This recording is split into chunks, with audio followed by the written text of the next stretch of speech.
Qui suis-je? Je suis anonyme. Être bisexuel, dans un corps de femme, grande, fin quarantaine, cheveux courts, visage aux traits anguleux, expression de genre fluide. Et dans ma tête, aveu, il y a un cul ouvert. Je vous accueille, je vous reçois. Vous êtes ici, assis sexe-ci. Posez-vous, respirez et écoutez. Et si vous aimez ce que vous entendrez, likez, disséminez, cotez, partagez. Merci.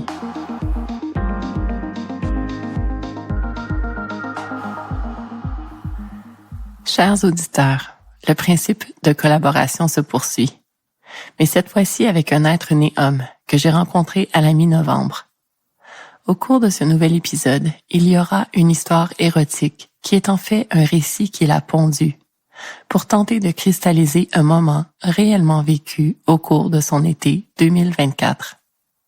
Aussi, une entrevue entre lui et moi suivra. Un échange verbal, une toute première expérience de ce type dans le cadre de mon projet créatif, que de vous faire entendre la voix d'un autre humain. Exciting. Cet épisode 24 est mis en ligne quelques jours avant la fête de l'amour. Mais permettez-moi de vous demander ceci. Cette fête de l'amour, pourquoi ne pas la célébrer par chacun de nos moments d'amour partagés, à tout autre moment que ce fameux 14 février, épinglé à nos agendas avec la flèche de Cupidon, et ou la fourche du diable pour les célibataires esselés. Pour le célébrer à sa juste mesure, par chacun de nos moments d'amour partagés, il faudrait d'abord répondre à cette autre question, plutôt fondamentale. Mais qu'est-ce que l'amour? L'un de mes professeurs universitaires pendant mon bac en enseignement, un soir de semaine d'automne où il voulait nous secouer les puces, à nous, la centaine d'étudiants éteints, assis devant lui dans cet auditorium éclairé au néon, déclara « L'amour est un construit social. » Et là là, moi, j'ai mordu à son hameçon à fond la caisse. Mais non, l'amour est cette chose qui vibre en nous et qui nous rapproche de cette source ultime et indicible qu'est la vie. Et lui, il a mis de l'huile sur mon feu. Il nous a expliqué que l'amour tel que nous le connaissions et le désirions à notre époque contemporaine, cette complicité ultime avec un autre humain de cette planète, il fut fantasmé par des humains il y avait de cela plusieurs centaines d'années, et au travers plusieurs centaines d'années.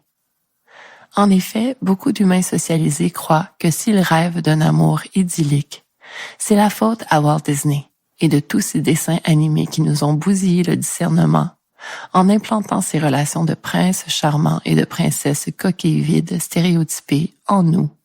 Sur le site internet chroniquedisney.fr, dans un article rédigé par Geoffrey L. Islami, publié le 11 mars 2017, intitulé « L'animation Disney de la version des livres à celle des films », on peut lire que, ouvrir les guillemets, pendant plus de 80 printemps, le maître de l'animation et ses successeurs ont su apporter au monde toute la magie et la beauté des sentiments, au travers d'histoires fantastiques aux messages d'amour et de générosité, emballés dans un cocon d'humour.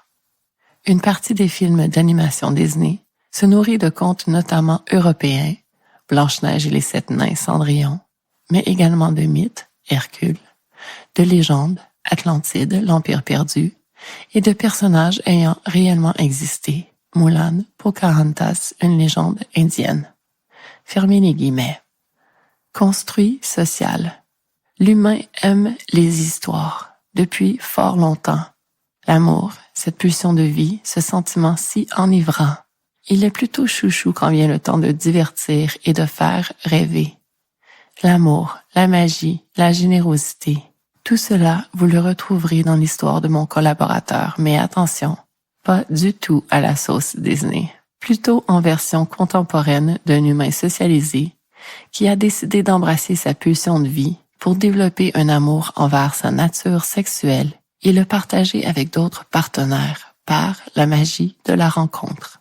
Son récit, intitulé « L'Américaine ». Vendredi après-midi, c'est la canicule dehors et j'ai l'opportunité d'utiliser le spa et la piscine d'une voisine. Je suis seule et je n'ai rien à faire, alors je fais défiler les profils sur une appli de rencontre avec peu d'attente. Je lis attentivement les fiches descriptives, ce qu'apparemment les hommes ne prennent pas le temps de faire selon les femmes de mon entourage. Je suis réaliste. Sur ces applis, les candidats affichant un profil kinky ont plus de difficultés à obtenir des matchs. Il semble que pour bien des gens, les principaux points de focus soient la pénétration de madame ou donner ou recevoir du sexe oral. Ce que j'offre et ce que je recherche est beaucoup plus rare. Il faut l'avoir expérimenté pour comprendre. Mais la chance me sourit. Je match avec une touriste américaine de 8 ans mon aînée. Ce serait une première expérience pour moi de jouer avec une quinquagénaire. Magnifique et naturelle, avec ses imperfections qui prouvent que le temps a fait son œuvre. Elle s'assume par l'absence de maquillage, ses cheveux grisonnants, et tout d'elle respire l'épanouissement. Rapidement, la conversation en vient au BDSM et à notre vécu respectif de cette forme d'intimité. Je lui dis que j'ai fréquenté pendant 1 an une dominatrice d'expérience, que j'ai tout appris d'elle. De son côté, en bonne curieuse, elle a bien sûr beaucoup lu, mais surtout, elle est allée jusqu'à assister à des séminaires à propos des bases de cet univers intime. Cependant, elle n'a aucune expérience de terrain, bien qu'elle rêve d'être la soumise d'un homme expérimenté et confiant dans sa pratique, ne serait-ce que pour une soirée. Nous échangeons nos profils FetLife, ce lieu virtuel qui réunit une fantastique communauté d'enthousiastes et de praticiens de l'intimité kink, pour constater, en parcourant nos intérêts personnels indiqués sur nos profils, que notre compatibilité de jeu est très élevée. Petite parenthèse ici. Dans l'univers du kink, les désirs et pratiques sont presque aussi variés que les possibilités de l'imagination. À des années-lumière de l'homogénéité, d'une intimité dite vanille, où la norme se limite souvent à la sexualité hétéronormative, c'est-à-dire à la pénétration vaginale, avec du sexe oral occasionnel, fellation, cunnilingus, tandis que les plus wild praticiens du sexe vanille s'aventurent au sexe anal. En mode vanille, la variation des positions coïtales et de l'intensité du mouvement du va-et-vient constitue souvent le spectre des paramètres de l'expérience. L'important selon moi, pour jouer dans cette zone de tant de possibles qu'est l'univers kink, c'est de trouver quelqu'un qui ait des envies complémentaires aux nôtres. Par exemple, pour un fétichiste des pieds qui aime lécher et caresser cette partie du corps, l'idéal serait d'avoir une partenaire allumée de recevoir cette pratique, plutôt qu'une qui roulerait les yeux et jugerait celle-ci défavorablement. Le temps presse, cette Américaine n'est en visite dans la ville que pour 4 autres jours, avec ses 2 filles adolescentes. Le lendemain, j'ai un horaire chargé à faire du bateau, mais je garde de l'énergie pour cette possible playdate dans un donjon que j'aime bien, où je ne suis pas retournée depuis 1 an. À 23 heures, je la contacte, sceptique que notre plan fonctionne après une journée amusante mais épuisante. Elle m'apprend que ses filles sont sorties découvrir le nightlife de la ville et que malgré qu'elles soient vannées, elles s'en voudraient de ne pas saisir l'opportunité de vivre l'expérience d'une rencontre avec moi dans ce donjon. L'horaire étant serré et son feeling étant bon, elle décide de passer outre sa règle de rencontre de sécurité en lieu neutre préalable. Nous convenons de nous rejoindre directement au terrain de jeu pour adultes consentants, situé dans le Vieux-Montréal. Les discussions des paramètres sécurité et de nos pratiques désirées se feront en face à face. Je prépare mon sac de jouets. Je dois faire un choix judicieux parmi ma vaste collection, puisque je ne sais pas avec exactitude ce qui fera perdre la tête à ma partenaire. Cela étant, comme on dit, ce n'est pas mon premier rodéo. Il est d'une évidence que les classiques cravaches, fouets et martinets sont toujours appréciés. J'ajoute des restraints pour les poignets et les chevilles, pour l'éventualité d'arrimer ma partenaire soumise au mobilier du donjon. Des épingles à linge de différentes tensions et une cagoule pour provoquer ce sentiment d'évasion intérieure en lui coupant le sens de la vue. Plusieurs autres surprises viennent se glisser dans mon sac. J'amène aussi quelques jouets pour mon propre plaisir, au cas où le jeu le permettrait, surtout qu'elle se déclare GGG, Good, Giving and Game. C'est de bon augure. Croisons nos doigts que la chimie soit au rendez-vous. Arrivé, j'entre dans la salle principale et je suis surpris par la quarantaine de participants, pour la plupart vêtus pour les circonstances de cette réunion d'adeptes du kink, cuir, latex, PVC, escarpins aux talons comme des dards. Ça sent définitivement le sexe et la perversion assumée. J'aperçois l'américaine devant une armoire aux portes vitrées dans laquelle sont placés nombre de paddles, martinets et autres objets de torture. Elle est petite, ses cheveux sont frisés. Elle porte des lunettes et une tenue provocante qui démontre que, malgré son manque d'expérience sur le terrain, son engagement est réel. Talons aiguilles de 5 pouces, micro-jupe en cuir noir, top de vinyle moulant, laissant entrevoir une poitrine menue, aux mamelons pointant au travers le matériau luisant. En me voyant, elle m'offre un sourire qui traduit qu'elle aime ce qu'elle voit. Plaisir partagé. Ouf! En bon guide de cet espace qui m'est familier, je lui présente la salle médicale, la pouponnière pour les adeptes du ABDL, acronyme signifiant Adult Babies Diaper Lovers, une forme de jeu de régression. La salle médiévale, la salle noire, le grand espace de jeu en public avec ses chevalets, sa croix Saint-André, son trône d'immobilisation. Nous terminons avec l'espace Aftercare, où les joueurs s'installent après avoir vécu leur scène de tension sexuelle, afin de redescendre et faire une rétroaction sur la scène qui vient de terminer, dans la lumière tamisée, sur un des 2 sofas. J'invite d'ailleurs ma partenaire du moment à ce que nous y prenions place, le temps de parler des bases de la sécurité pour l'expérience que nous sommes sur le point de partager. Consentement, safe word, limites pour chacun, etc. Je lui exprime qu'il n'y aura pas de sexe pénétratif puisque je garde cette pratique pour mes partenaires régulières avec qui des résultats de tests dépistage ITSS sont échangés. Elle comprend, malgré une déception perceptible. Le jeu peut commencer, surtout qu'elle vient de m'offrir un oui très franc à ma question très simple « Veux-tu jouer ?» Je lui propose la salle médiévale, où il y a un grand lit matelassé avec plusieurs points d'ancrage stratégiquement situés, qui inclut même un carcan, un dispositif par lequel on peut immobiliser la tête et les mains de notre partenaire entre 2 planches de bois avec des trous afin de, par exemple, pratiquer les jeux d'impact sur des fesses bien offertes et vulnérables. La salle est déjà investie par un couple de joueurs, une dominatrice portant des bottes de salope et un corset très serré qui met sa généreuse poitrine en valeur, avec son soumis nu et bandé attaché à la croix Saint-André, où il reçoit les délices douloureux des lanières de cuir de l'outil qu'elle manipule avec dextérité et assurance pour éveiller ses sens. Les cris mêlés aux gémissements ne laissent aucun doute que la douleur et le plaisir sont au rendez-vous entremêlés. Nous allons dans un autre coin de la pièce où il y a un spanking bench, un meuble coussiné sur lequel ma soumise pourra s'installer à genoux, penchée en avant. Il est 00h30. Il reste donc encore 2h30 pour vivre des fantasmes et plonger dans le plaisir. Let the fun begin. Je lui enfile une cagoule afin qu'elle puisse tomber en transe en se concentrant sur les sensations qu'elle recevra. Elle est maintenant sous mon emprise avec son consentement qu'elle m'a réaccordé verbalement il y a 1 minute à peine.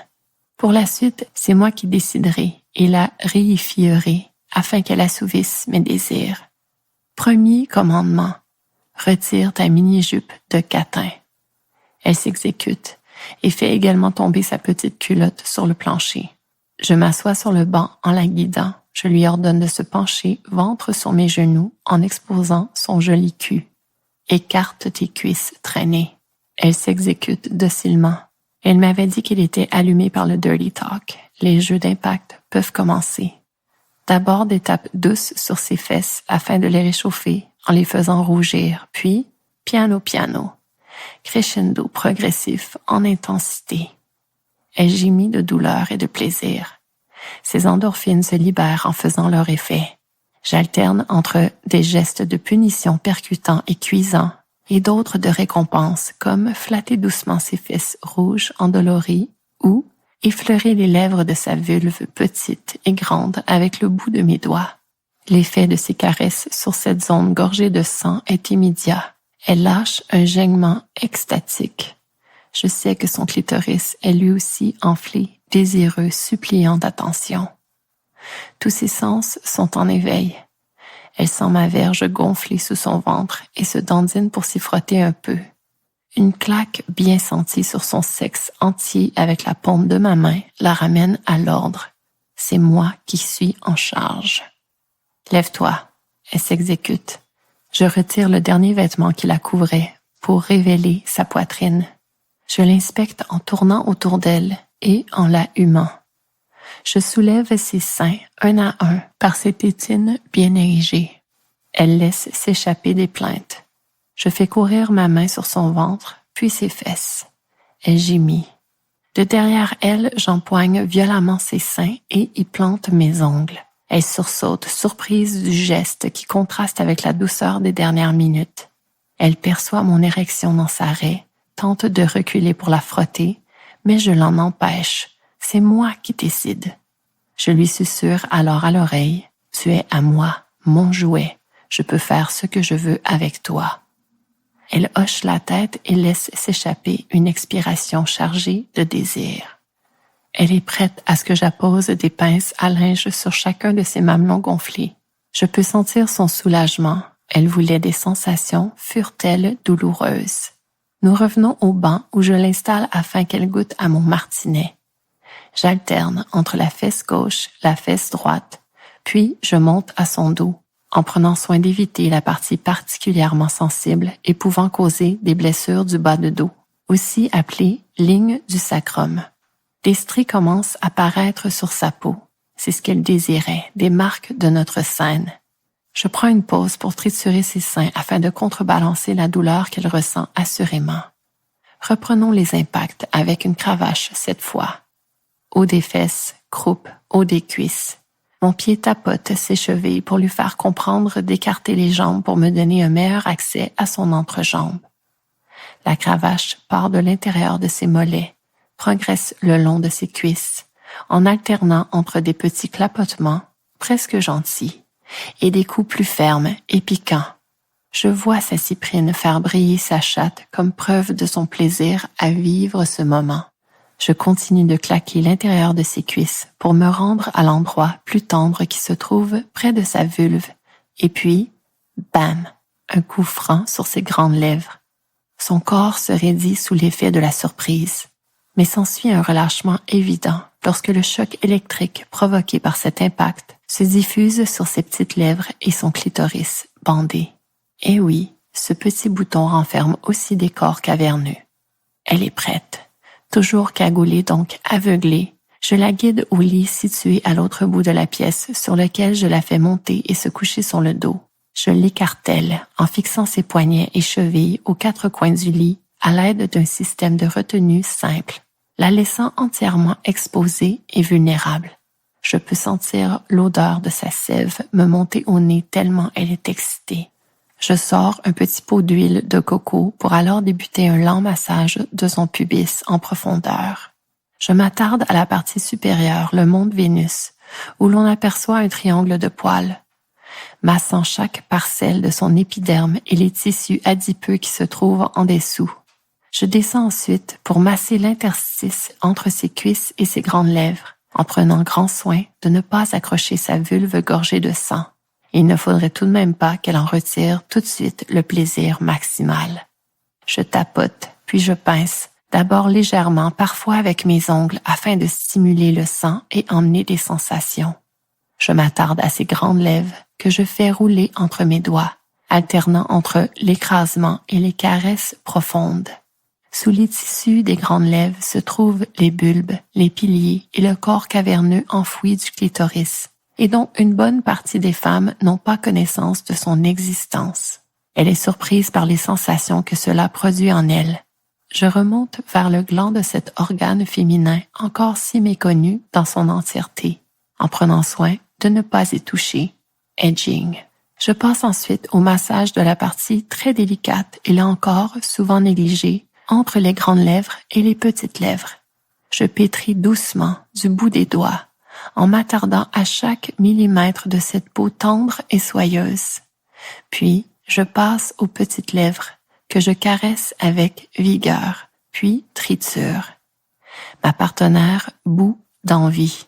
Son sexe est contracté par cette montée des rosses et forme un rond, comme les lèvres d'une bouche forment la lettre O. Je porte ensuite mon attention à l'entrée de son vagin. Mes doigts frôlent l'orifice pour y entrer légèrement à l'intérieur. Elle geint. J'insère une phalange complète, mais une seule. Je sens son soulagement, suivi de sa contrariété lorsqu'elle comprend que j'ai tout stoppé. Elle gigote pour tenter de s'enfiler elle-même ce doigt complet qui la soulagerait tant, mais je suis son mouvement et ne m'en tiens qu'à cette partie de mon doigt en elle. Elle se ressaisit enfin, se souvenant sans doute que c'est moi qui ai le contrôle. Bonne fille. Tu vois, la voilà cette deuxième phalange. Elle expire l'apaisement de tout son corps. Je glisse maintenant mon doigt entier jusqu'au fond pour le retirer ensuite très lentement en le faisant tourner à l'intérieur de son canal serré de façon à maximiser la friction, ce qui éveille ses parois vaginales. Ni vu ni connu, pendant que j'astique sa chatte chaude et humide, je détache ses mains pour qu'elle puisse se caresser les seins à loisir. Après quelques va-et-vient à ce rythme, un deuxième doigt, puis un troisième, non sans les avoir préalablement enduits d'huile de coco. Je la pénètre avec une énergie graduelle, en créant un rythme qui accélère. Son corps se crispe de bonheur à chaque coup. Son excitation se rapproche de son paroxysme. Je commence donc à frotter et à stimuler la paroi supérieure de son vagin, tout en appuyant légèrement sur son pubis de mon autre main.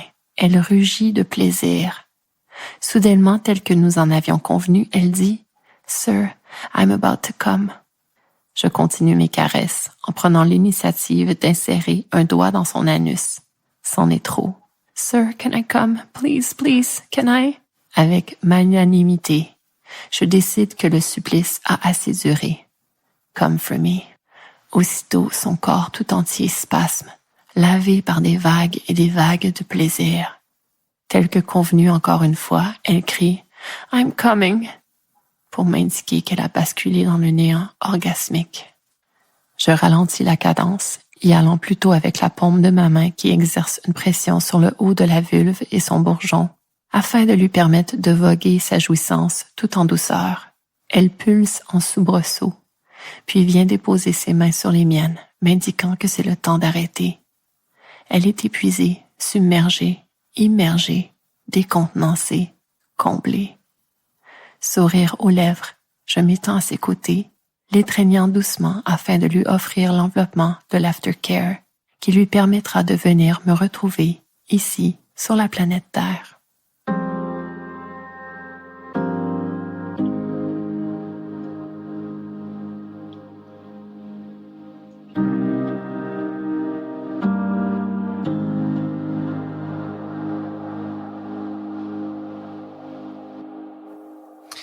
Donc, c'est un peu particulier parce que mon épisode 22 et mon épisode 23 ont été le fruit d'une collaboration avec l'auditrice-autrice. Si vous avez entendu ces épisodes-là, vous savez que c'est un peu atypique pour moi de faire ça. Et puis, pendant que je travaillais à ces deux épisodes-là, j'ai eu l'opportunité de faire une autre rencontre. Et ça s'est passé exactement il y a 2 semaines.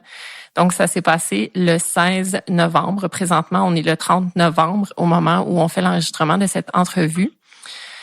L'épisode va être mis en ligne autour de la Saint-Valentin. Mais là encore, si vous connaissez mon produit, vous savez que ça prend toujours un peu de temps avant de ficeler les épisodes. Si je fais cette mise en contexte-là, c'est pour vous présenter donc la personne avec qui je fais l'entrevue présentement, ma première entrevue dans mon projet créatif. Et on va l'adresser comme étant un homme. on va même pas utiliser de pseudonyme entre nous. C'est entendu comme ça. Donc, bonjour. Salut. Est-ce que tu veux expliquer un peu dans quel contexte qu'on s'est rencontrés il y a 2 semaines? Oui, avec plaisir. Donc, quand on s'est rencontrés, c'était une soirée, je vais dire, intime. Il y avait une dizaine de personnes. Pour moi, c'était une amie qui avait décidé d'organiser une soirée entre amis. C'était la première fois vraiment que je participais à ce genre de soirée-là. Puis c'est ça, on s'est rencontrés parce que j'imagine toi aussi tu connaissais cette personne-là qui t'avait été invitée. Oui, et puis tu peux-tu nous dire c'est quoi ce lieu-là en fait? Est-ce qu'on était juste chez quelqu'un ou on était dans un endroit particulier? Excuse-moi. Fait qu'effectivement, en fait, c'était dans un donjon. Donc, Okay. pour tout dire, cette amie-là, elle travaille comme dominatrice professionnelle, puis elle a un donjon. Et moi, je la connais parce que avec ma partenaire, j'avais décidé de louer son donjon. On voulait y jouer là, à deux. Et donc, c'était un donjon qui est quand même bien décoré, plusieurs pièces, beaucoup d'accessoires. Puis tous les gens qui étaient conviés à cette soirée-là, c'était des gens qui étaient intéressés ou intrigués par, je dirais, le BDSM ou l'univers un peu des fantasmes, des fétiches. Super, c'est une très bonne mise en contexte de notre rencontre. Ce soir-là, on a discuté un peu, toi, moi et ta partenaire justement qui t'accompagnait ce soir-là. Puis, il y a été mention là, de mon projet créatif. Vous aussi, en fait, vous faites un petit truc en parallèle qui est très agréable et ludique. Je ne sais pas si tu vas en parler, mais bref, ça m'a allumé sur le fait que vous étiez allumé à propos de l'intimité puis que vous étiez à l'aise avec l'intimité. Donc, voilà. Vas-y. Ben, quand tu m'en as parlé, en fait, c'est ça, je me suis dit, j'étais un peu jaloux de ton idée de balado parce que j'avais l'idée ou le projet, ou j'aimerais pouvoir m'exprimer sur le sujet, puisque la sexualité, en général, c'est un sujet qui me passionne, mais en même temps, j'avais pas fait l'effort de le mettre, disons, d'enregistrer quoi que ce soit qui serait pour être publié ou diffusé, mais j'avais pris le temps d'écrire quelques histoires.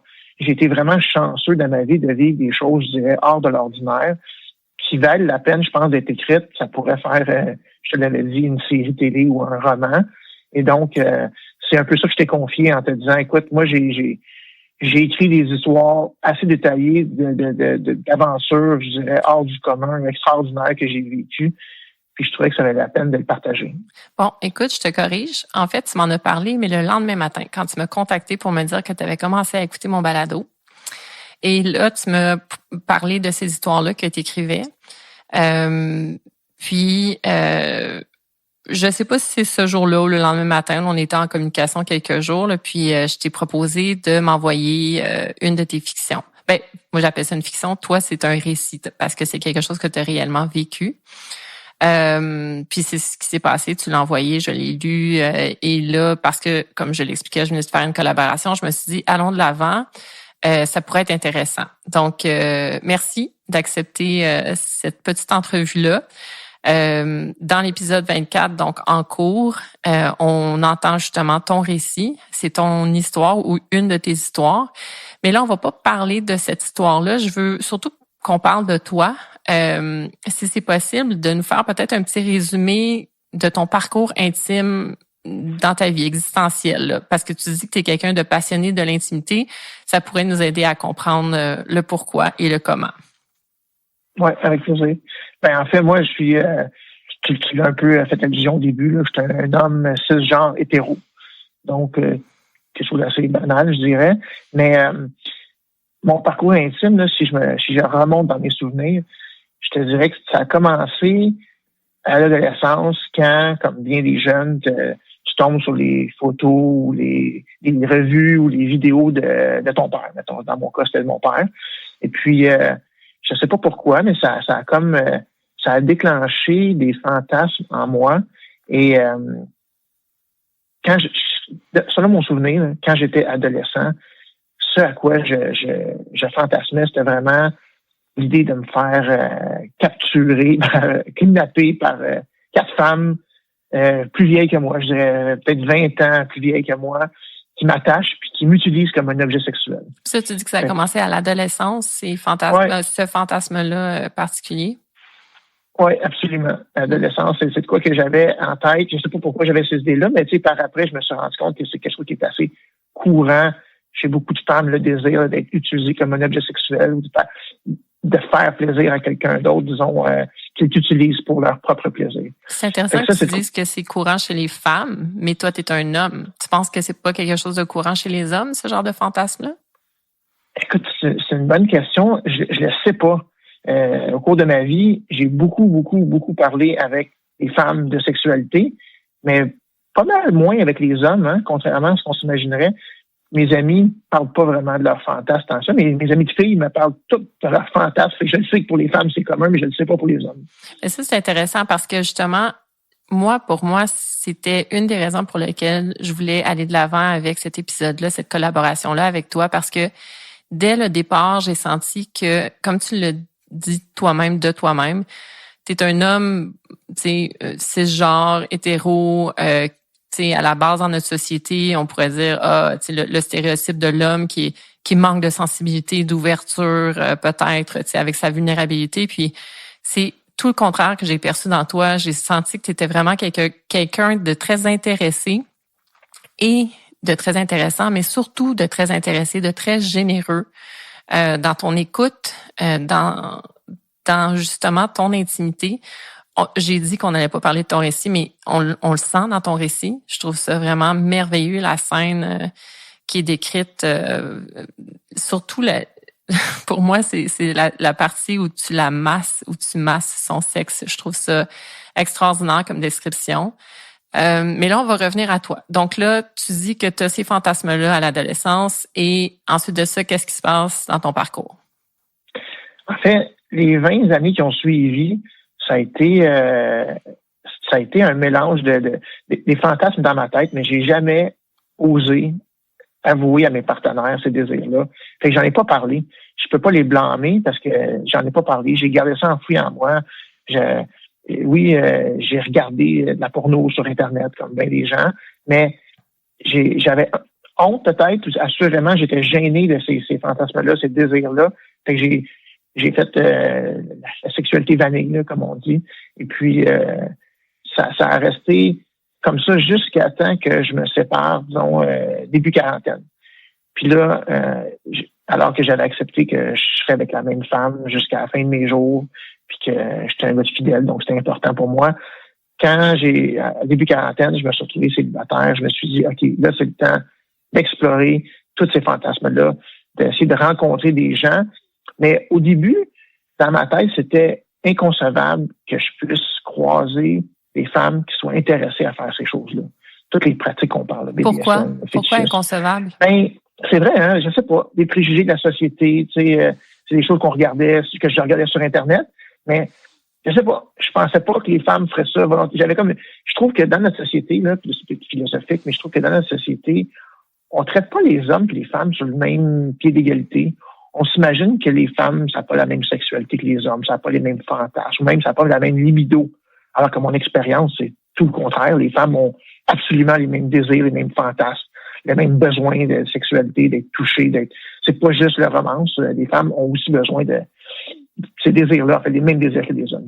Moi, je fais pas de distinction entre les deux. Bon, tu vois, tu justifies ou du moins ce que tu viens de nous dire explique le pourquoi j'ai vraiment eu un coup de cœur pour toi. Donc, c'est beau ce que tu dis, puis c'est quelque chose qui a besoin d'être entendu davantage. Puis je trouve ça beau que ça vienne d'un homme. Tu sais, puis là encore, je veux pas tomber dans les stéréotypes, mais justement, il y a tellement de stéréotypes qui circulent sur le fait que les hommes sont comme ci, les femmes sont comme ça, comme tu viens de le dire, que les femmes ont moins de libido, que les hommes vont parler de sexe, mais même plus tôt dans l'entrevue, tu l'as dit, tu sais, toi, dans ta vie, tu as eu beaucoup plus de conversations authentiques, de l'intimité avec des femmes qu'avec des hommes, tu sais, parce qu'entre hommes, peut-être que oui, vous faites, je sais pas, des allusions au sexe, mais ça va pas nécessairement être quelque chose qui va vous amener à toucher à votre vulnérabilité, tu sais, tandis qu'avec des femmes, ben, t'as des confidences parce que t'as cette capacité-là à les faire s'ouvrir, tu sais, puis aller dans leur vulnérabilité. Donc, je trouve ça très beau. Et si tu me permets, on peut peut-être toucher à un autre aspect tout de suite. Là, je sais que tu n'as pas complètement terminé ton parcours intime, mais je pense qu'on a une bonne idée de ça, pourquoi aujourd'hui tu es l'individu que tu es. En fait, tu sais quoi? Je vais te laisser juste terminer. Comment tu te décrirais aujourd'hui justement dans ton intimité, tu sais, après avoir vécu toute cette espèce de refoulement-là de ta sexualité avant de pouvoir l'assumer. Puis là, tu as vécu là, quelques années d'exploration. Comment tu te sens aujourd'hui? Là? Oui, mais aujourd'hui, puis je vais donner l'explication là, entre quand je me suis retrouvé célibataire puis où je suis aujourd'hui. Mais aujourd'hui, je me définis comme un switch. Qu'est-ce que c'est un switch dans la communauté? Ben, c'est quelqu'un qui peut aussi bien assumer le rôle de dominant que de soumis. Puis je rajouterais à ça aussi que je me considère aussi comme un sensualiste. Donc, juste au-delà du BDSM, quelqu'un qui aime toucher, qui aime masser, caresser. Oui, donc tout j'ai le du plaisir à donner play. puis à recevoir. Oui, exactement. Donner et recevoir, c'est ça. Puis là, je veux juste préciser, parce que tu as parlé de communauté, mais là, on parle bien sûr de la communauté BDSM. Donc, toi, c'est ton lifestyle. C'est ça ton intérêt principal dans l'intimité. Mais là, tu as rajouté aussi le fait tout ce qui est sensory play. Mais c'est quelque chose qui te fait vraiment vibrer. C'est ça. C'est assez central dans ton existence, là. Oui, c'est sûr. Ça pourrait faire l'objet d'une autre discussion, mais je me suis demandé, est-ce qu'on peut revenir en arrière une fois qu'on a découvert cet univers-là? Difficilement. Pour avoir eu la conversation avec beaucoup de gens qui ont fait le pas de l'expérimenter, c'est difficile. Mais cela étant dit, c'est pas tout le monde non plus qui vont trouver leur zone de confort là-dedans. Donc il faut pas comme s'exprimer en mettant comme une espèce de pression puis dire que les gens qui vont vivre une sexualité vanille pour leur vie au complet ou qui vont toucher ou faire des expériences BDSM puis qui voudront pas continuer dans cette voie-là d'intimité, c'est correct aussi, je veux dire, comme on dit en anglais, whatever rocks your boat, c'est comme ça va, c'est correct. L'important c'est d'être heureux puis de pouvoir vraiment être dans le partage, dans le consentement puis dans la joie. C'est important. Absolument. Ouais. OK, donc tout ça, excuse-moi, oui, vas-y. Mais donc c'est ça, pour revenir à mon histoire, donc moi, comment j'en suis arrivé à être, je dirais, un switch? Ben, dans mes premières expériences, puis mes fantasmes que j'avais, c'était définitivement l'idée d'être un soumis. Sauf que, dans ma vie, j'ai eu une opportunité incroyable de rencontrer une femme pendant 1 an qui était une dominatrice, qui avait 20 ans d'expérience. Donc, c'est aussi a été mon introduction à, c'était un couple ENM, donc un couple ouvert. Elle avait un mari.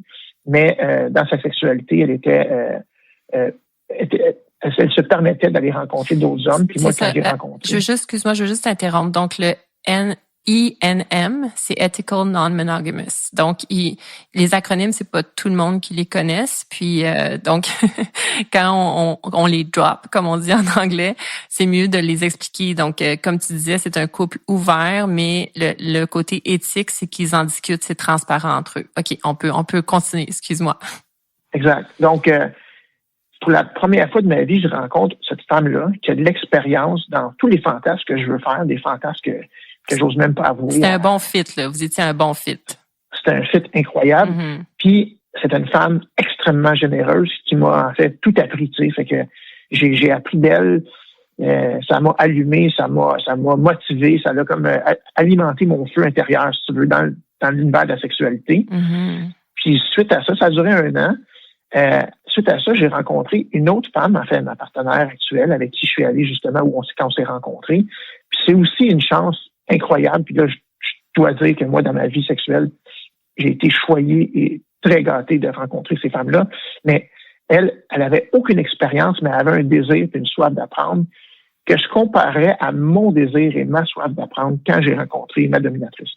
Fait qu'elle elle voulait tout expérimenter et elle m'a permis de développer mon côté dominant que j'avais pas encore, expérimenté. Mais avec elle, c'est ce que j'ai fait. Et puis, elle m'a fait confiance. Ça m'a permis à moi de prendre confiance, d'essayer. Tu sais, dans ton expérience, je suis sûr, c'est comme la mienne. Des fois, ça marche pas. Des fois, on rit. Il y a des situations. Ben oui, c'est ça. Si on revient à la joie, tu sais, il faut que ça soit playful. Il faut que ça soit quelque chose d'agréable. Même quand on est dans un jeu très sérieux, je veux dire, au final, il faut qu'on en ressorte augmenté, tu sais, avec une parcelle de magie en nous, tu sais. C'est sûr, absolument. Ben, écoute, je vais en profiter pour passer, parce que le temps file, mais je veux souligner quelque chose que tu viens de dire, que je trouve très beau et qui va nous aider à passer peut-être à une prochaine question que j'ai pour toi. tu as mentionné le fait que cette dominatrice-là d'expérience avec qui tu as vécu une connexion pendant 1 an, c'est que tu es quelqu'un de très généreux qui t'a permis de vraiment évoluer à la vitesse grand V. Puis en plus de ça, toi, après ça, tu as pu tout de suite remettre au suivant, tu sais, de passer tout ça à une autre partenaire qui était ouverte puis qui voulait elle aussi apprendre. La générosité. Moi, je trouve que c'est une qualité qu'on sous-estime souvent. Est-ce que tu pourrais m'en parler un peu? Puis je vais juste te guider un peu dans ton récit. Tu mentionnes le fameux, un autre acronyme, là, le GGG, mais en anglais. Là. Mais qu'est-ce que tu pourrais m'en dire de ça? Et surtout se concentrer sur le giving dans cet acronyme-là. Rappelle-moi encore les 3, c'est comme good, giving, game, giving, good, game. Exactement. Ouais. Good, giving, game, exactement. Mm-hmm. Donc, good, c'est sans être prétentieux, ça veut quand même dire quelqu'un qui sait qui a assez d'expérience dans les sexualités pour savoir ce qu'il fait, disons. Mm-hmm. Game, ça veut dire quelqu'un d'aventureux, tu sais, qui est prêt à explorer, ouais. expérimenter, d'ouvert. Mm-hmm. Puis giving, c'est généreux. Ouais. Puis la première fois où j'ai formellement pris conscience de cette histoire-là, c'est sur l'application de rencontre Field. J'avais vu une fille qui avait marqué « Giver looking for a giver ». Ce qui est très beau. Quand j'ai vu ça, j'ai dit « Hey, wow! Mm-hmm. C'est moi ça! » Tu sais? Fait que on a matché. Puis quand j'ai rencontré cette fille-là, j'étais pas nouveau, là, c'était pas mes premières expériences sexuelles, en fait, c'était même il y a quelques années seulement. Mais quand je l'ai rencontrée, ça m'a ouvert les yeux sur quelque chose. Je l'ai vu prendre son pied, j'ai vu dans ses yeux, dans tout ce qu'elle disait, comment elle était, le plaisir qu'elle avait à me donner. Puis ça, moi, ça m'a aidé. Par le passé, donc dans mes premières années d'expérimentation, j'avais bien de la difficulté à recevoir. Ça peut paraître bizarre, là, surtout pour revenir au stéréotype de l'homme typique qui pense qu'à son plaisir puis qui se fout de sa partenaire. Évidemment, en réaction à ces préjugés et ces stéréotypes-là, moi, j'ai toujours été le contraire. Mais ça m'a nui, en fait, parce que j'avais de la difficulté à me laisser aller. J'avais de la difficulté à laisser une partenaire me donner. J'avais tout le temps ce sentiment de culpabilité-là. Comment ça que moi, je fais rien? Hey, c'est-tu trop long pour elle? C'est-tu à mon tour de donner? Avec cette femme-là, je sentais que pendant qu'elle me donnait, elle avait du fun. Ça m'a permis de me laisser aller, puis ça a changé, en fait, mon approche. Depuis ce moment-là, je te dirais que j'ai pu... ça a enlevé ce sentiment de culpabilité-là. Ouais. Ben, en fait, moi, souvent, quand la vie nous donne des opportunités comme ça, je vois ça comme des opportunités de se déprogrammer et de se reprogrammer. C'est vraiment dans la pratique qu'on peut faire ces changements-là qui sont assez fondamentaux dans nous, dans nos individualités. Puis, tu sais, t'es quelqu'un, on se connaît pas beaucoup, mais on s'entend que tu sembles assez capable d'introspection et de travail sur toi-même, personnel et au niveau de ta conscience, et capable aussi d'empathie. Donc, c'est ça. Pour moi, c'est quelque chose d'extraordinaire, tu sais, que tu aies vu ça comme une opportunité de croissance personnelle qui t'a permis de te dépasser aussi. C'est pour être capable de recevoir. Puis, tu sais, ce que tu dis, je pense que c'est quelque chose qui va toucher et résonner pour beaucoup d'individus. Souvent, moi, je trouve que dans notre monde, on se retient de donner parce que malheureusement, il y a des gens qui sont centrés sur eux-mêmes. Puis, tu sais, c'est pas qu'il faut donner pour s'attendre à recevoir en retour, mais disons qu'il y a beaucoup de gens qui aiment recevoir puis qui donnent pas beaucoup, tu sais.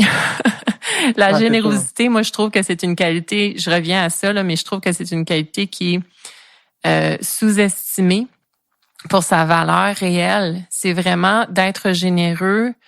C'est quelque chose qui démontre un travail réel sur la nature humaine. Tu sais, c'est être capable de se mettre à la place de l'autre personne, puis de vouloir que cette personne-là ait du plaisir, ait un bon moment. On parle de l'intimité, mais c'est comme ça dans tout. Donc, je trouve ça très beau. Puis vraiment, ça, moi, personnellement, comme je te dis, c'est ce qui m'a fait vibrer en toi très, très rapidement dans notre rencontre. J'ai beaucoup aimé ça, entendre ça, voir ça, constater ça, parce que c'est une chose de le dire, mais c'est une autre chose aussi de l'incarner. Puis c'était évident que tu l'incarnais. Donc, Je te félicite parce que c'est du travail, tu sais. C'est un beau travail, merci. Mais c'est du travail. Mais, au-delà du vouloir, là, moi, ce que je te dis, au-delà de vouloir donner du plaisir, parce qu'effectivement, la plupart du temps, la plupart des femmes que j'ai croisées dans ma vie voulaient donner du plaisir. Mais la différence avec cette fille-là, puis quelques autres partenaires, dont la partenaire actuelle que j'ai, c'est au-delà de vouloir donner du plaisir, c'est que tu peux voir, tu peux sentir et tu peux entendre qu'elle a elle-même du plaisir à donner. Et ça fait une boucle de rétroaction qui allume, ça fait ce que j'appelle du sexe explosif. Quand tu as deux personnes comme deux personnes qui prennent plaisir à donner, ça se décrit pas, je te le dis, pour l'avoir vécu. Ça se décrit pas, mais tu vois, tu me le décris, puis je vibre encore une fois parce que je suis comme, oh oui, je sais exactement de quoi tu parles, tu sais. Ça, c'est une qualité d'intimité tellement particulière, puis c'est un peu ça le Saint Graal, tu sais, c'est ce qu'on veut tous, cette espèce de niveau de connexion-là, tu sais, avec un partenaire, une partenaire, on veut que ça soit, tu sais, on parle de chimie, on parle mais wow, du sexe explosif, j'adore. Je pense que je vais te voler ton expression. Est-ce que tu me le permets? Je te le permets. Puis pour l'avoir vécu, quand tu l'as vécu, tu sais exactement de quoi on parle. Moi, j'ai rencontré des femmes et des hommes, puis après 5 minutes de conversation, je décris quelque chose, puis la personne qui les yeux l'allume, elle sait de quoi je parle parce qu'elle l'a vécu avec nos partenaires. Fait que moi, pour les auditeurs, je dirais, si vous n'avez pas vécu du sexe, il y a quelque chose à aller expérimenter. Ben, écoute, ça va bien terminer parce que, tu sais, je regarde le temps, là, on est déjà rendu à 23 minutes. Tout va bien, mais j'aimerais ça qu'on parle de ton souhait pour l'humanité, justement, le rapport entre l'intimité puis la place que ça devrait occuper dans nos vies. Puis j'aimerais ça que tu m'expliques pourquoi. Ouais, ok. Ben moi, je trouve que il y a trop de tabous en société, il y a trop de gêne. Ben là, je veux juste t'interrompre 2 secondes, ok? Le mot gêne, là, by the way, moi je l'ai appris quand j'étais au Togo autour de ma vingtaine. Ici, on l'utilise au Québec comme timidité, parce que là, j'ai des auditeurs français, ok? Donc, chers auditeurs français, quand on utilise le mot gêne ici au Québec, c'est vraiment timidité, parce que la gêne, ça peut être quelque chose plutôt de négatif, comme tu t'es dans mon espace, tu me gênes, genre t'es de trop, tu sais. Mais c'est pas ça, c'est pas comme ça qu'on l'utilise nous ici au Québec. Donc, c'était juste une petite parenthèse, mais vas-y, continue. Il y a trop de tabous. En effet, on continue. Il y a trop de tabous, la sexualité. Puis ça, je pense que là, c'est ce que je veux dire, c'est propre au Québec aussi, mais c'est très judéo-chrétien. Hein? Le sexe, c'est sale, faut le cacher. Et ça, je pense que c'est un problème de société. Puis j'aimerais, tu m'as demandé, ce serait mon souhait pour l'humanité, c'est de changer ça. Il faut arrêter de fantasmer en secret, puis penser qu'on est le seul à avoir des désirs ou que c'est mal de les avoir. Je pense que si on avait un débat de société ouvert, sans jugement, sur toutes les pratiques sexuelles alternatives, les fétiches, le BDSM, évidemment que c'est pas pour tout le monde, mais ça devrait pas être caché. Si tu savais le nombre de personnes, en fait, comment je fais pour savoir que quelqu'un est pas initié, disons, est pas au courant, c'est quand quelqu'un me dit, t'es sadomaso. Ça, quelqu'un qui dit sadomaso, ça vient avec son lot de préjugés, de stéréotypes, qui en fait sont souvent infondés. Donc, je pense que si on avait une discussion ouverte, franche, écoute, je rêve du monde où je rêve du jour où tout le monde en parle, ça serait un sujet qui serait ouvertement abordé. Puis il y aurait comme un sujet comme un autre, tu sais, comme une question comme un autre pour les invités, là, tu sais, comme, hey, toi, tu sais, parle-nous un peu de ton intimité, mais ça serait génial parce que les gens, quand les gens parlent de leur intimité, justement, ils parlent de leur vulnérabilité. Puis je pense que c'est un peu ça aussi qui fait peur. Je suis d'accord avec toi qu'il y a encore beaucoup d'associations avec notre bagage religieux, même si on l'a jeté depuis longtemps, là, socialement, là, supposément, c'est encore beaucoup là, ancré, puis ça l'a freiné beaucoup notre développement intime. Mais il est venu ce temps glorieux où on peut s'en délester puis aller de l'avant socialement. D'ailleurs, oui, vas-y. Ben, je pense qu'il y aurait moins de frustration sexuelle en général. Moi, je regarde. Ben, toi, tu l'as vécu dans ta propre vie, là. Tu sais, comme toi, t'en es la preuve vivante. Tu sais, toi, ce que tu nous viens de nous dire, en fait, dans l'entrevue, c'est que t'as rejeté, tu sais, t'as pas embrassé cette sexualité-là qui te faisait triper des années et des années durant. Puis finalement, tu viens, on s'entend, toute proportion gardée dans ton existence. Tu sais, ça fait quand même relativement pas très longtemps que tu te laisses aller à une intimité et Dieu sait que c'est nourrissant pour toi, tu sais. C'est sûr, ça change une vie. Mais moi, je vois beaucoup de femmes autour de moi, puis même des hommes qui sont malheureux, foncièrement malheureux, alors que ça n'a pas lieu. Puis le secret du bonheur, il coûte à rien, puis il est accessible à tout le monde, avec juste la communication, de l'ouverture, des discussions, de la lecture. Tout le monde y a accès. L'éducation, exact, ouais. Ben, écoute, je te remercie d'avoir accepté cette collaboration-là. Tu sais, quand on s'est rencontrés il y a 2 semaines aujourd'hui, je le répète. Dieu sait que s'est passé quand même plusieurs choses en 2 semaines. Ben, on se connaissait pas justement, puis tu m'as fait confiance, tu sais, d'accepter d'aller de l'avant avec cette idée-là de collaboration. Donc merci. Encore une fois, ça démontre ta générosité. Puis ben moi, je suis très heureuse de l'entrevue qu'on vient de faire. Je trouve que ça démontre ce que je voulais démontrer, c'est-à-dire que tu es un humain, c'est ça, qui met de l'avant, qui vit une intimité qui fait en sorte que les choses changent socialement. Parce que je sais que tu essaies de faire rayonner les choses dans ton existence. Je sais que tu as beaucoup de conversations avec beaucoup de gens autour de toi. Je pense que tu m'as déjà dit que pour toi, même dans ton milieu de travail, t'en parles. C'est pas quelque chose que tu caches.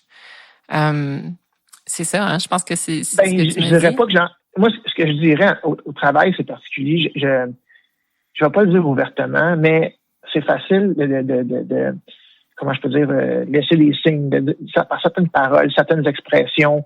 Quand je sens que quelqu'un est au courant, je vais l'aborder, je vais en parler. Je fais pas de prosélytisme, mettons, mais je m'en cache pas quand les gens ont la curiosité. Je pense que c'est la nuance qu'il faut faire, là. Mais tu fais du prosélytisme en dehors du travail. En dehors du travail, je suis sans arrêt, en fait. Mes amis autour de moi, même dans ma famille, j'en parle parce que je pense que c'est comme me répandre la bonne parole, la bonne nouvelle. Tu sais. Définitivement. Oui, j'en parle à tous les gens. Je leur dis, hey, vous avez la possibilité de changer votre vie, d'avoir du bonheur au bout des doigts. Puis je le fais autant auprès des hommes que des femmes parce que c'est pas les mêmes préjugés, c'est pas les mêmes idées préconçues qui sont là. Je le fais avec enthousiasme. Oui, et je reviens avec le terme joie. Parce que ça va s'inscrire dans l'épisode 24. Au moment où on enregistre, tu ne sais pas exactement quel va être le contenu de cet épisode-là. Moi, je commence à comprendre quel va être le contenu, mais je vais peut-être juste terminer comme ça. Mais c'est intéressant de constater que le mot joie, il faut que j'aille fouiller l'étymologie là, pour m'assurer de ça, mais ça viendra entre autres d'un individu qui s'appelle Guillaume d'Aquitaine, qui est considéré comme un des premiers troubadours importants dans notre monde. Et lui, c'était un méga lover. Et il a vécu au tournant la fin du 11e siècle, début 12e siècle. Et puis, c'était complètement fou là, son histoire. Donc c'est quelqu'un qui était marié, qui a bâti une tour parce qu'à cette époque-là, c'était quelqu'un qui avait des moyens là, c'était le duc d'Aquitaine, ça fait qu'il y avait quand même beaucoup de moyens financiers pour cette époque-là, puis il a bâti une tour à côté de son château dans laquelle une tour très confortable, cela étant dit, là, c'était pas pour tenir prisonnière cet individu-là, mais parce qu'il était tombé en amour avec une femme qu'il surnommait la dangereuse.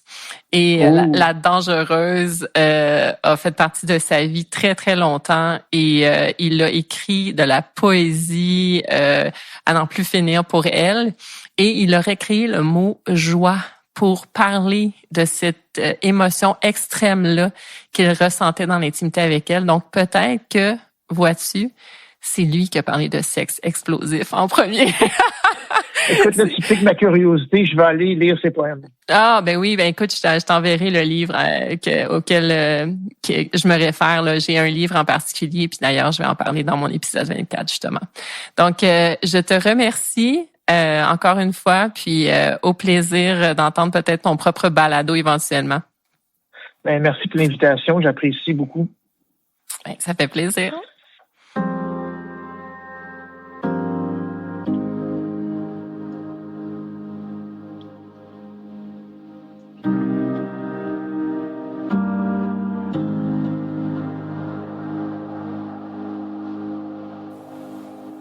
Dans notre culture aux racines indo-européennes, celui qui est considéré le premier raconteur d'histoires d'amour libre par certains historiens est Guillaume d'Aquitaine le IXe, dit le troubadour.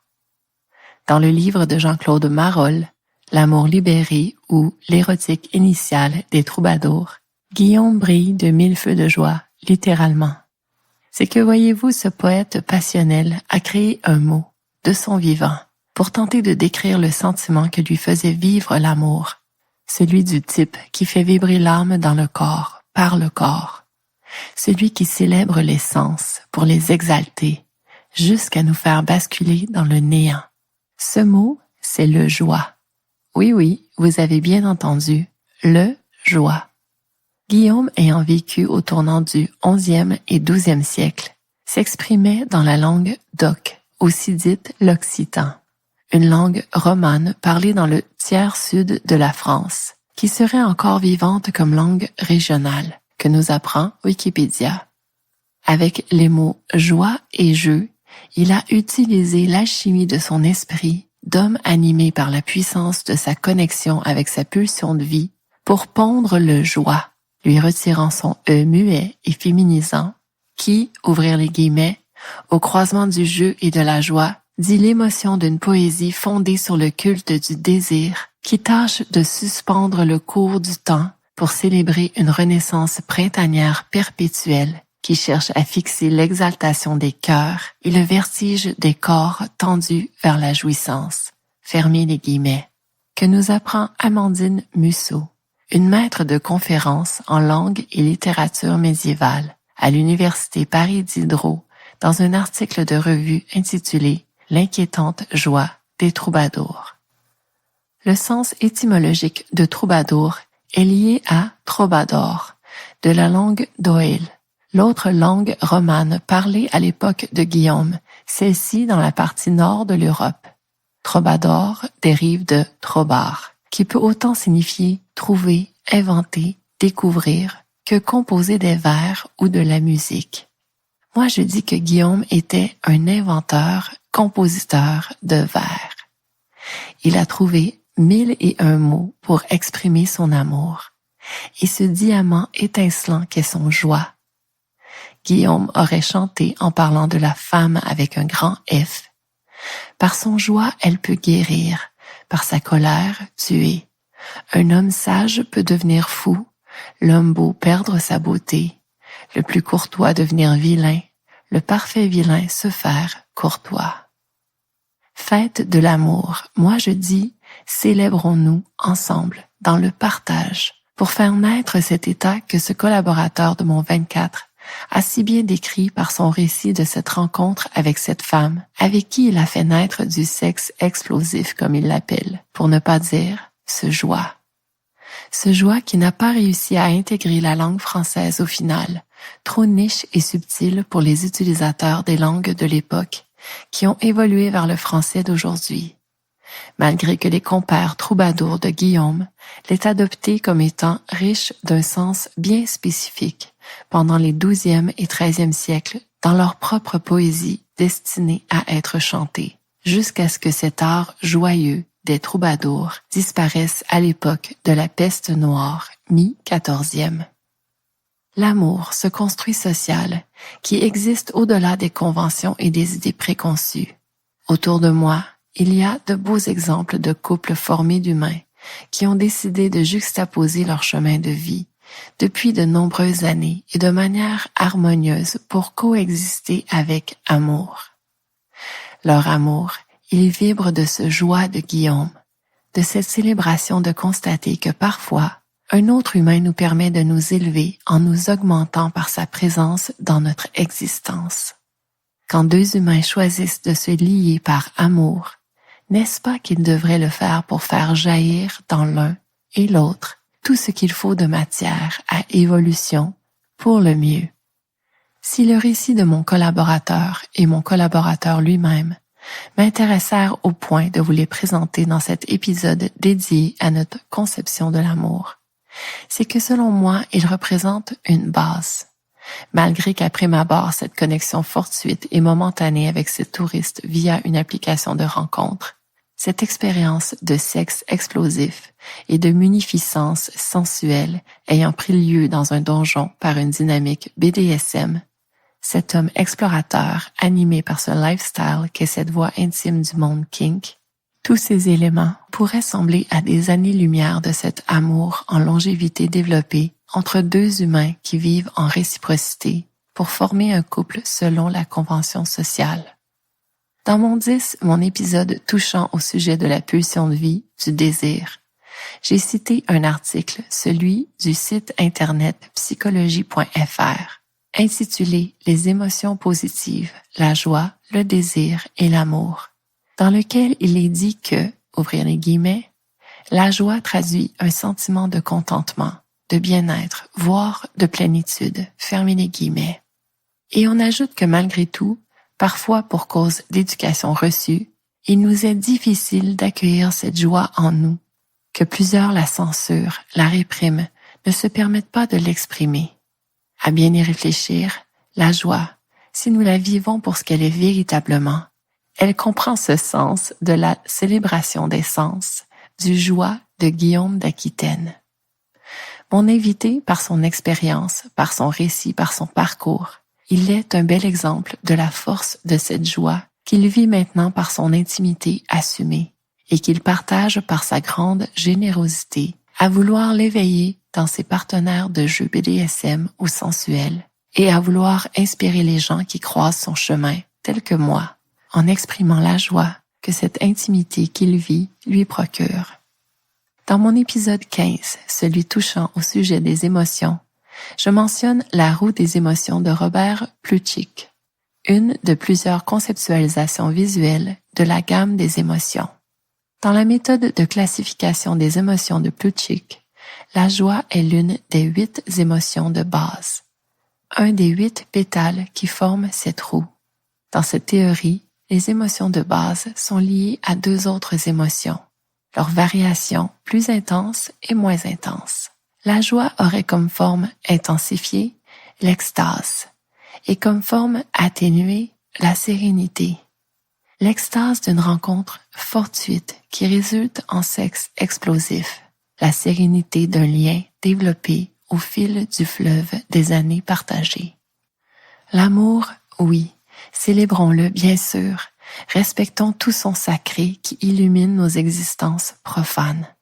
Mais reconnaissons que le secret de son pouvoir à cet amour tant convoité pourrait bien être cette joie qu'il nous procure, ce feu, explosif parfois, cette extase, et ce feu crépitant et apaisant d'autrefois, cette sérénité.